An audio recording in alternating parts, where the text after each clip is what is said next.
report titled An Evaluation of the Socio-Economic and Environmental Impact of the Second-Hand Clothes Trade in Ghana suggests data concerning the sector's harmful impact on the environment is dramatically lower than claimed. The Ghanaian second-hand clothes trade is a significant source of employment in the country and represents a complex scenario with both positive and negative impacts. Well, for more insights into the report's findings, I'm now being joined by Marvin Owusu, the executive member of the Ghana Used Clothing Association. Marvin joins me from Accra. Marvin Owusu, thank you so much for joining me on Channel's Business Global. Please talk to us about the reasons why your organisation, the Ghana Used Clothing Association, have decided to so publicly call out those who you believe potentially are fueling misinformation about the second-hand clothing sector in Ghana and presumably across the continent. Well, good morning, and thank you for having me so much. My name is Marvin Owusu. As you said, I am an importer and an executive member of the Ghana Used Clothing Dealers Association. I represent approximately about 2.5 million traders in Ghana. I think for too long a time, false propaganda has been going around in regards to our trade that has been tarnishing our image. And I think for the first time, the Ghana Used Clothing Association commissioned an independent researcher, an academic report, which dispels a lot of the myths in regards to our trade. For example, a lot of the time when you go online, you see that second-hand clothing importers bring as much as 40 to 50% of waste, which is false. The findings rightly shows that waste is as minimal as 5%. And even in regards to that, it has a useful source. For example, mechanics can use it in their line of work. It can be used as bags. Tailors can use it in different clothing items. It can be used in mattresses. So even the 5% has a use. And I think that is a high time that we dispel some of the myths in regards to our trade because it's tarnishing our image.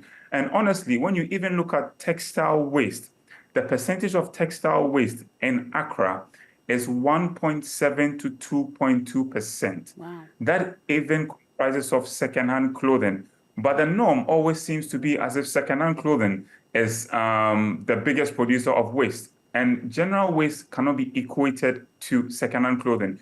We are not a waste-generating venture. Yeah. We are in a business that puts food on the tables of so many families.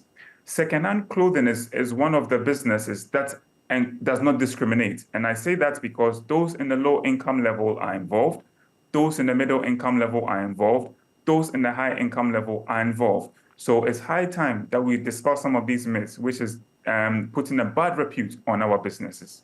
Thank you, Marvin, for that breakdown. I was going to ask you to talk about some of the findings in your report, which you already have. But it's fascinating, isn't it? Because especially speaking to you from where I am in London, there is so much scrutiny around the fast fashion industry. And yes, I suppose some people would quite naively presume that Africa shouldn't be a dumping ground for second-hand goods, be it textiles, cars, or computers, and that it does impact the environment. But of course, what you're saying is a total opposite of that. And Ghanaian traders are using this as a livelihood.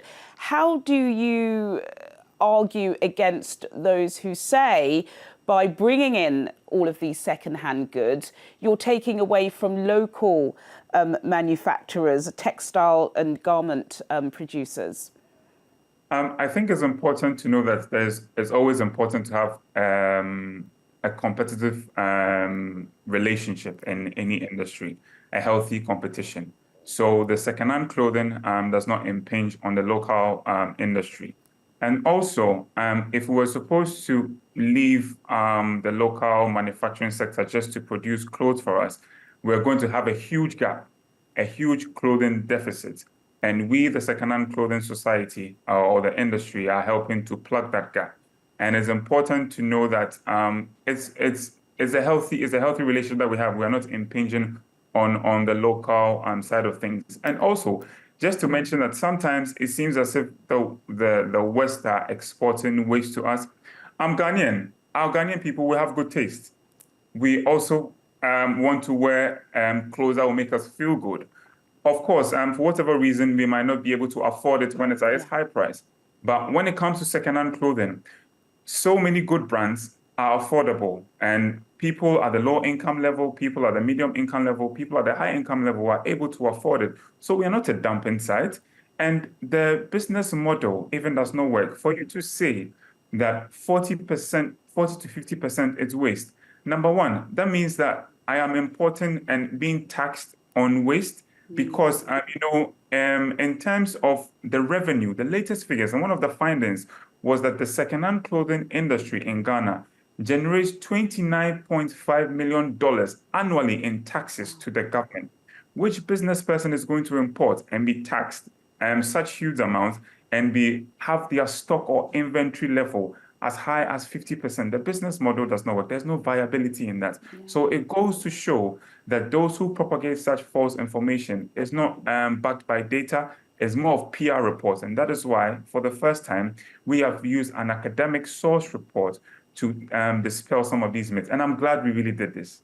What kind of response are you anticipating, particularly from those huge organisations in the West that appear to be peddling this misinformation? I think this is a good start because it changes the narrative for us, not just as Ghanaians, but us as Africans as well.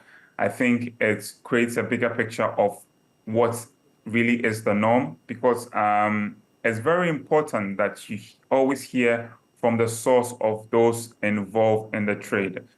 You can sit in the West, but if you don't have the input of the Africans, those who are involved in the trade, you can easily be misled. Really wonderfully articulated there. It's hard to argue against some of those points that you raise. And of course, we know, as we've seen in previous years, that Africa is taking the brunt of the climate change issues that we didn't cause. And it's not just with extreme weather patterns, it's also affecting those in the textile industry, such as yours. Really fascinating speaking to you, Malvin Owusu, who is an executive member of the Ghana Used Clothing Association. Please keep in touch, because we'd love to hear about the reaction and the response to the impact that your report has created. Thank you, Malvin. Thank you so much for having me.